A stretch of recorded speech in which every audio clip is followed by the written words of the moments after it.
Mom, look! Look, Santa came early! Look underneath the Christmas tree! It's a new Timmy 2Dope video! Can we open it? Can we please open it? Mom, please? Basically, I'm the gift that keeps on giving at this point, and what I'm giving y'all today is my favorite albums of 2024.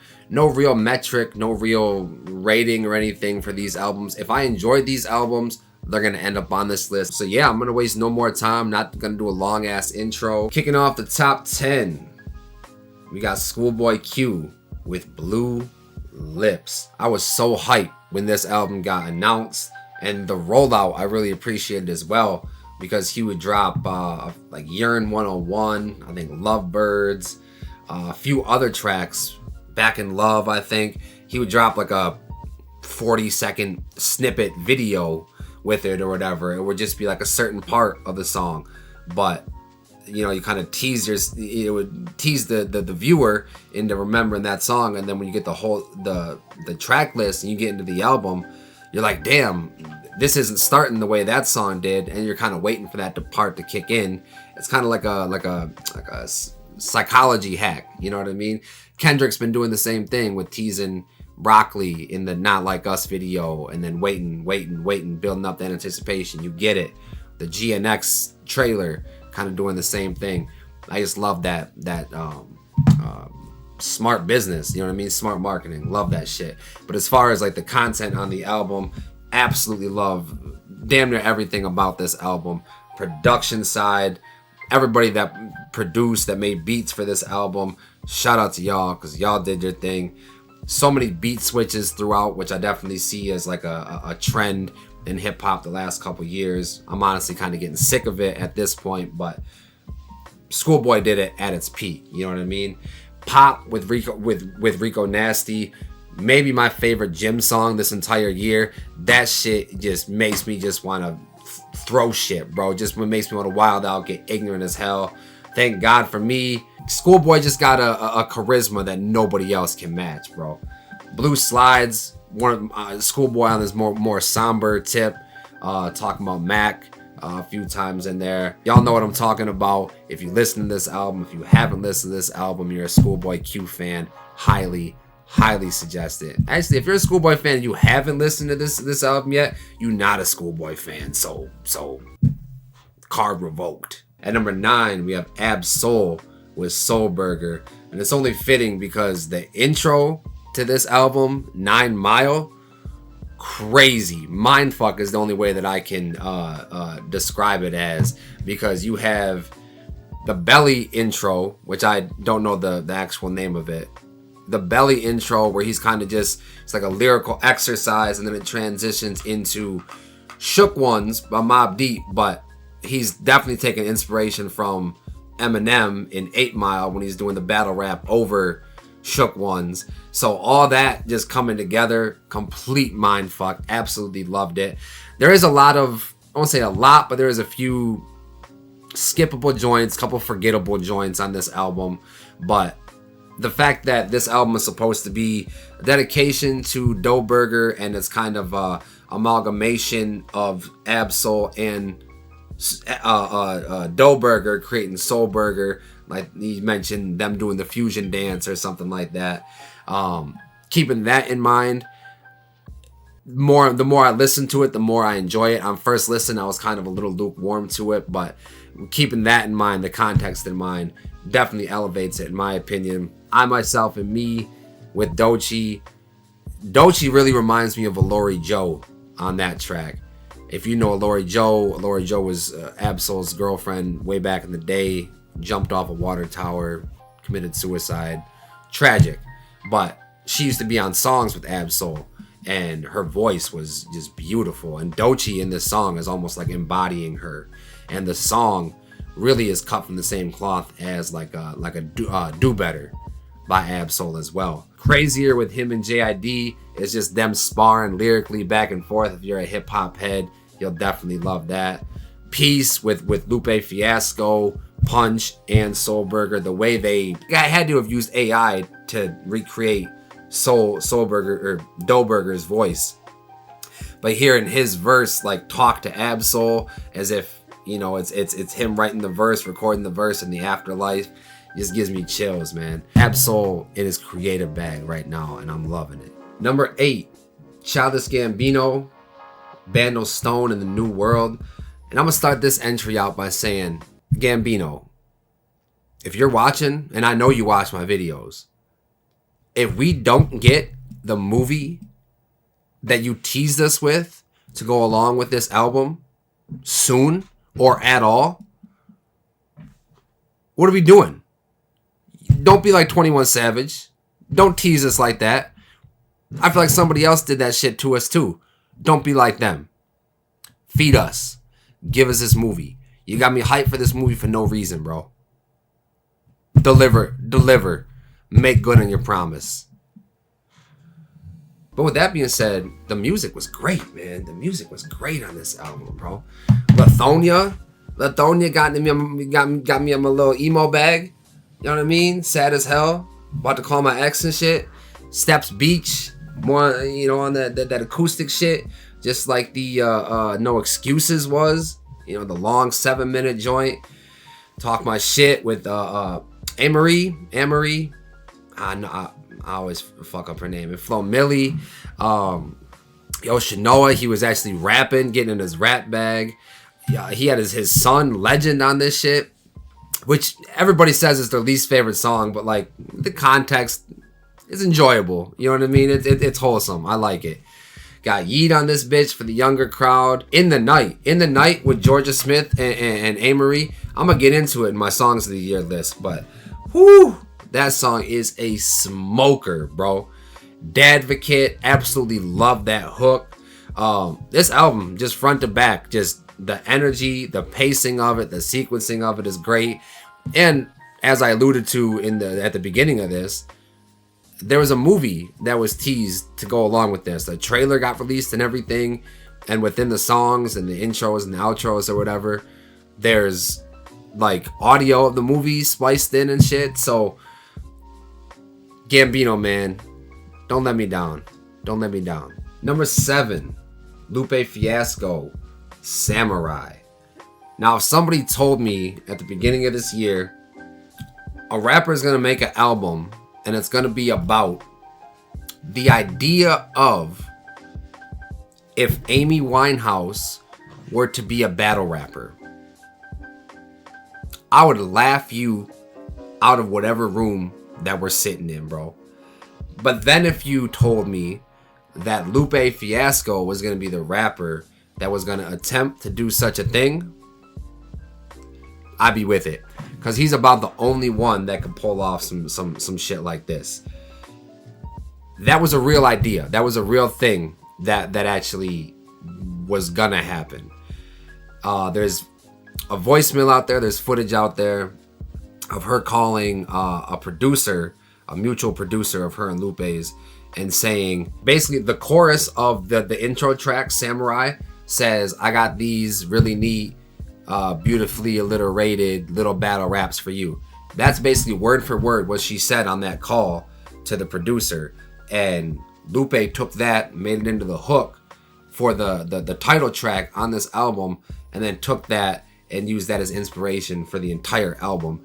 Because Amy was really about to get into her rap bag, into her battle rap bag. And I think that's just the most random but like most beautiful thing about hip hop, is you can have someone who's not even has anything really to do with that and the culture of that or whatever, but she's drawn to it so much that she wants to put whatever her talents, whatever she does, on the back burner and pursue this new thing. Yeah, so with all that said, man, Lupe did that, took that concept, made this album, and it's executed in a way that I feel like only he can execute it. Go out of your way to listen to this one, man. Even if you're not a Lupe Fiasco fan, this is the album that might make you a fan of Lupe.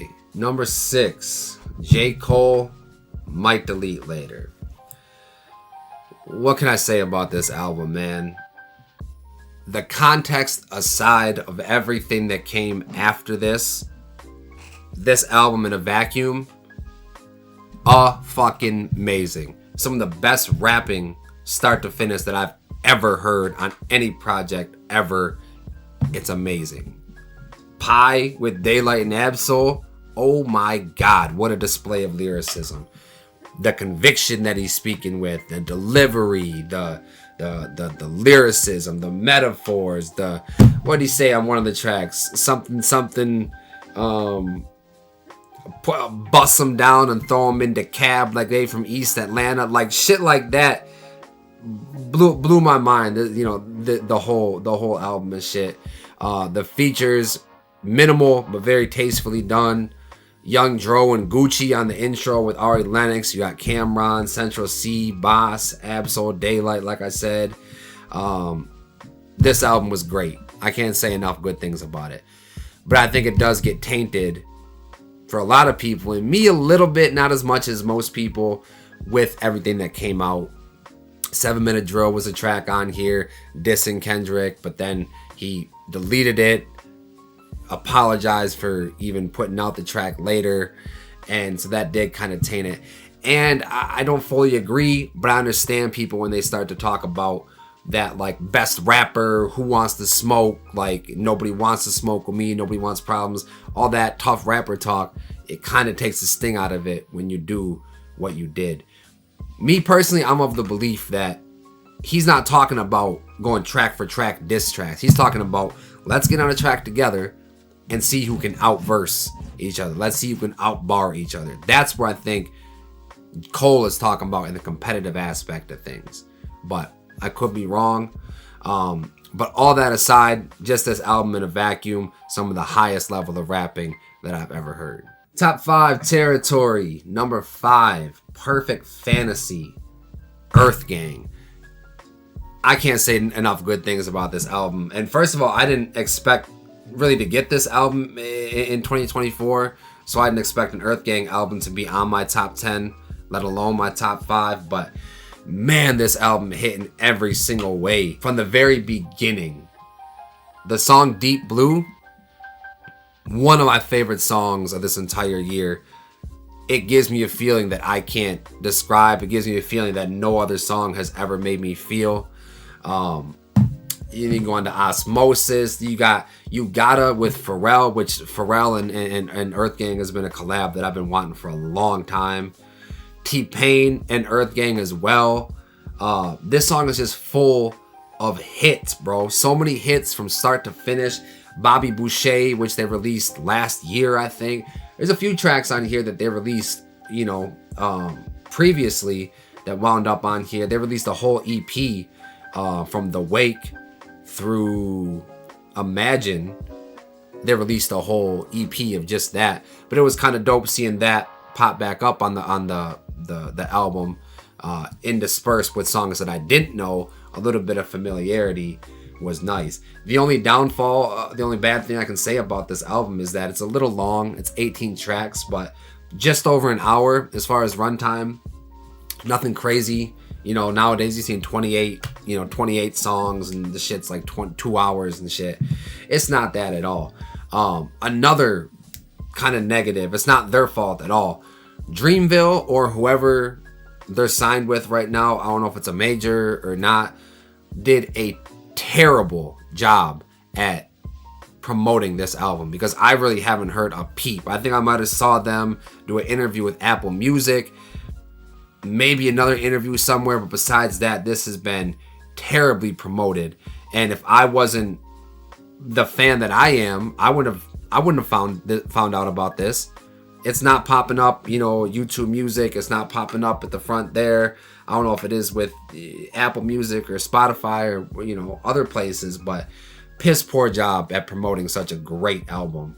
And like I said, I can't say enough good things about this album. Go out of your way to check this one out as soon as possible. Number 4, Anderson .Paak and Knowledge, Why Lord.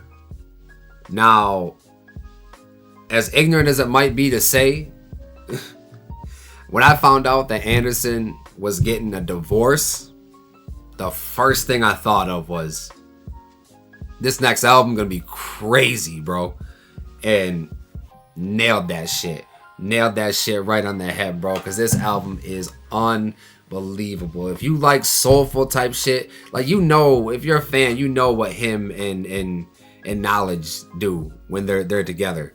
You know, this series with him, Yes Lord, the last one, Why Lord on this one. So every time I say Lord, I feel like such a like I'm trying so hard to be like Southern. Lord, why Lord, why Lord, yes Lord. Anyway, this album just got it, bro. He's rapping a little bit on tracks like 86 Centra, Battlefield. I like when Anderson dips into that rap bag, but he's at his best when he's dipping into that soulful bag. Move On, Keep Her, Distractions.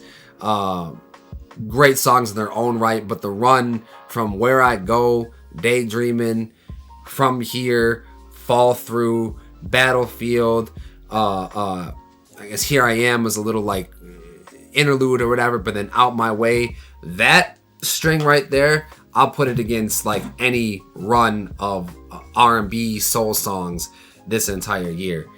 The song with him, Snoop in October London, the pain in that man's voice, man, the pain that man's going through in that situation, the pain he must have been going through writing that song.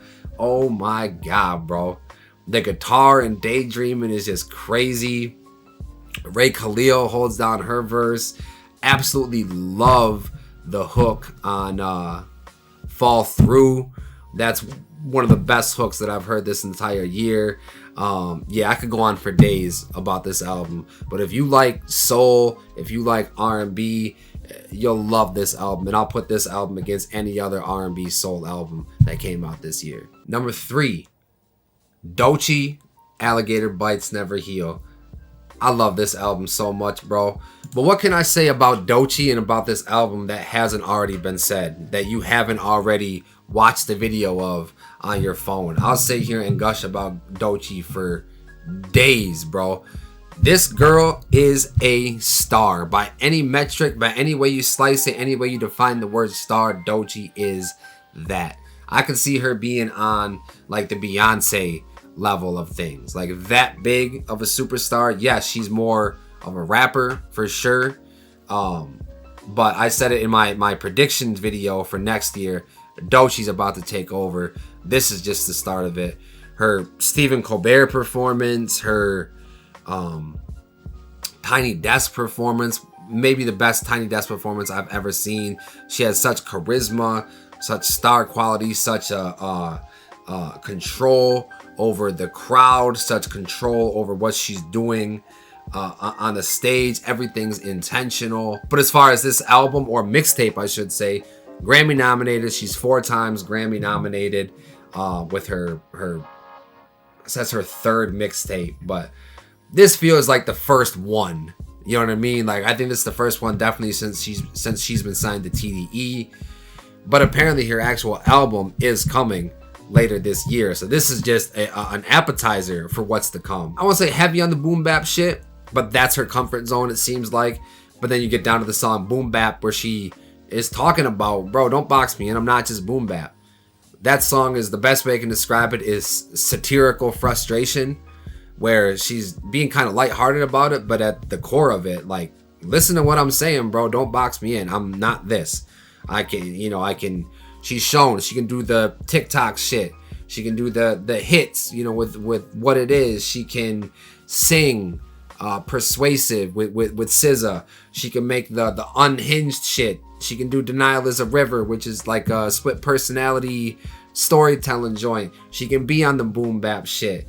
She can do everything, bro. And I cannot wait to see what the future holds for Doechii.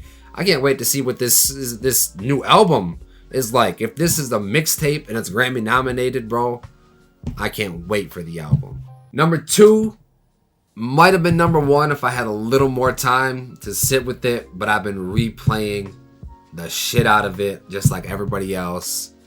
Kendrick Lamar, GNX. This was such a surprise, bro. I'm getting up in the morning, doing my morning routine and all that. I see he drops the trailer. I listen to it. I go crazy. I hit a couple people up. Yo, Kendrick got an album for sure coming. This is a teaser trailer for it. It's called GNX. I don't know what GNX means, blah, blah, blah. Set my phone down. Couple more minutes, my boy hits me back and says, he dropped the album. It's out. I said, what? He said, the album's out. Screenshotted me. Boom. There's the track list and shit. Man, I put all the plans I had for that day to the side. Got up here, got on live stream, and checked it out. And man, I don't think I've stopped playing it since. Whacked Out Murals, such an impactful statement. The shit he said about Wayne, how Nas was the only one that congratulated him. Just the energy around that track is just eerie almost. And then I don't know if you've seen like the video of it with the actual Whacked Out mural with Whacked Out Murals playing over it. It's just eerie, that whole thing. But it's such a statement piece. Squabble Up, the track that we've been waiting for since the Not Like Us music video, going crazy. Some people said they didn't like it. I don't know what there is to not like. I love everything about it. Luther, I forgot to put this in my 2025 predictions for next year. Technically, it's a 2026 prediction. But Luther is going to be Grammy nominated, if not win a Grammy. Because that song is perfect. Him, SZA, never miss when they're together. But the strings in that song, the Luther sample, those two harmonizing, what they're talking about, perfect. Man at the Garden is a song I try to play every morning. Like, just as like a mantra type shit. Hey Now, a Peekaboo, just hella bangers. GNX, love how we got some of the younger LA artists on this album, kind of give them a spotlight, raise their streams, all that shit. Dodie 6, Hit a J3, Young Threat, Peso, Wally the Sensei. Got Roddy Ricch back on back relevant again. And he's been dropping some shit recently. I forgot what that track was Roddy dropped recently, but I'm definitely fucking with the new Roddy. Gloria, great song about him talking about his pen, which I didn't pick up on first listen. I thought it was a song to his girl. The Heart Part 6, kind of just like a thank you, like a love letter to TDE, to Black Hippie, to their come up. If you've been rocking with them as long as I have, that song definitely hit for you. Dodger Blue, I wasn't really sold on first listen. Maybe my favorite track on the entire album now. TV Off, Mustard, I ain't even gotta say it. Reincarnated though, I waited till last to talk about that. That might be the best track Kendrick has ever made, and that's really saying something. The track Reincarnated, him speaking kind of not as Pac, but kind of embodying his tone, his delivery, as he's talking about living as somebody. You started in Michigan in 1947, a guitarist, then John Lee Hooker, some people are saying, and then second verse embodying a woman. I forgot who people were saying for her, and then my present life is Kendrick Lamar, and then at the end, I'm pretty sure he breaks the generational curse of being the devil. Nobody else doing that type of shit, bro. This album is crazy unexpected, but such a welcome treat to end off 2025. And I'm pretty sure there's either a deluxe or a whole nother album coming before the Super Bowl, or in my guess, right after the Super Bowl performance. And my number one album of 2024, none other, Chromacopia, Tyler the Creator. I mean, it wasn't going to be anything else, bro. If it wasn't GNX, it wasn't going to be anything else. Full disclosure, turning 32 next year. Tyler's around the same age.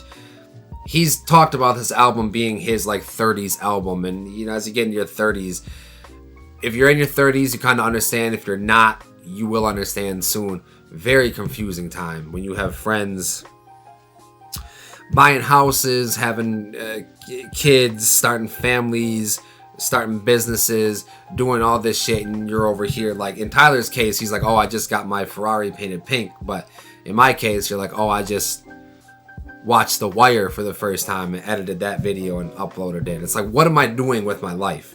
And there really is no timetable for that shit. Different strokes for different folks. Some people are more ahead, some people more behind. Some people got this going on, some people don't. It's okay at the end of the day, but it's confusing nonetheless. This album was that for Tyler, and that definitely hit home for me. that definitely connected with me. Especially some of the deeper cuts, man, that are just super emotional and hard to listen to more than once. Tomorrow, the one that really sticks out, just the opening lines. My mother's hands don't look the same. These jet black strands are turning gray. I'm losing weight. I'd rather rest. Like, that whole thing, man, just really hits home. Hey Jane, some deeper shit, really in the vein of like Lost Ones, kind of, you know, Lost Ones by J. Cole, talking about an unexpected pregnancy and the trials and tribulations of that, the struggle to decide whether to keep it or not. Are we gonna be cool still? Just really deep stuff that hit home for me or anybody who's been through a similar situation. Even the intro talking about don't let that fire burn out. It's inside you. You know what I mean? Super motivational. And at that time, in your 30s or whatever, you are kind of questioning like these things that I have going on. Is it worth it to persist and push through? Or am I better off kind of just hedging my bets and folding and going the other way, you know? Noid as well, dealing with like paranoia and shit. But the production on that, as is the entire album, done by Tyler and done amazingly. But Noid, that sample, I forget who it is. I'll probably put it in the edit. But that sample, that African sample with the guitar, goes perfect with... I've seen it transcribed too, what she's saying. It goes perfect with the idea of paranoia as well. But musically, it blends in beautifully with the song. But besides those deeper cuts, I'd be remiss if I didn't talk about one of my favorite song of this album. Like him, maybe Tyler's best song he's ever done. Probably my favorite song of all time. I'm not going to get into it on this. I'll get into it on the Songs of the Year list, but I didn't know my dad up until a couple years ago. So this song hit like crazy for me. And musically, the breakdowns, the guitar breakdowns, and whatever, the synth breakdown at the end too. I could see Tyler performing this at a Super Bowl years down the road, no doubt. But then we get into the more like just good songs, you know what I mean? Darling I, maybe my favorite song to drive to. Tyler's verse in that, the perfect verse, bro. The perfect verse. Add Tizo to that. The hooks go crazy. I see, I Killed You. I'm just gonna go down the track list now. I Killed You. That's on some deeper shit too, talking about the relationship that a lot of black people have with their hair, the love and hate relationship that they have with their hair, self-love, self-acceptance, all that. Judge Judy is the horniest and saddest song at the same time, somehow. And that's Frank Ocean, right? That's Frank Ocean. Stop bullshitting me. I don't see anywhere that says that that's Frank Ocean, but that's definitely Frank Ocean's voice, right? Sticky, we ain't even got to talk about Sticky. Probably the biggest song in this album. Take Your Mask Off, that's again on some deep shit. I just love this album so much, bro. Just talking about stop hiding under that mask, bro. Like, first verse talking about tough shit. Second verse is talking about sexuality. Third verse is talking about like being a parent and shit like that. It has one of my favorite lines that you can't even get alone time to think of killing yourself.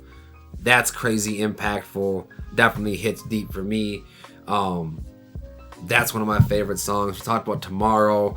Thought I Was Dead with Schoolboy Q. Schoolboy Q's the perfect feature on that shit. Like him. Balloon featuring Doechii. That's a dream collaboration with those two. Knocked it out the park with that shit. Would love to hear those two again. And then I Hope You Find Your Way Home. Just basically letting the instrumentals ride at the end. Kind of flexing that. Like I said, this entire album was produced by Tyler, the Creator. So production, writing, bars, all that. I can't say enough good things about this album. Can't say enough good things about Tyler. This album is definitely one of those ones, and it just hits so hard for me because, like I said, I'm in that same time period as he is right now, so I'm going through a lot of those similar things. So this album definitely holds a special place in my heart, and that's why it's number one for this year. That is it for this list today. Let me know what I got right Let me know what I got wrong down in the comments. Let me know your top 10, 12, 15, 16. Let me know your favorite albums of 2024. Mainly keep it hip-hop because I don't know that other shit. Hip-hop, R&B, you know what I mean? We'll definitely debate down in the comments. But besides that, man, I hope y'all have a great Christmas, holiday season, whatever you celebrate. Hope y'all have a good New Year's. Hope the new year brings in everything that you manifested, everything that you wished for. And I'll definitely see you over here on this channel for some other videos. Check out another video popping up right here if you want to stay over here on this channel. But besides that, man, just remember, if it's not too dope, that shit's probably mids.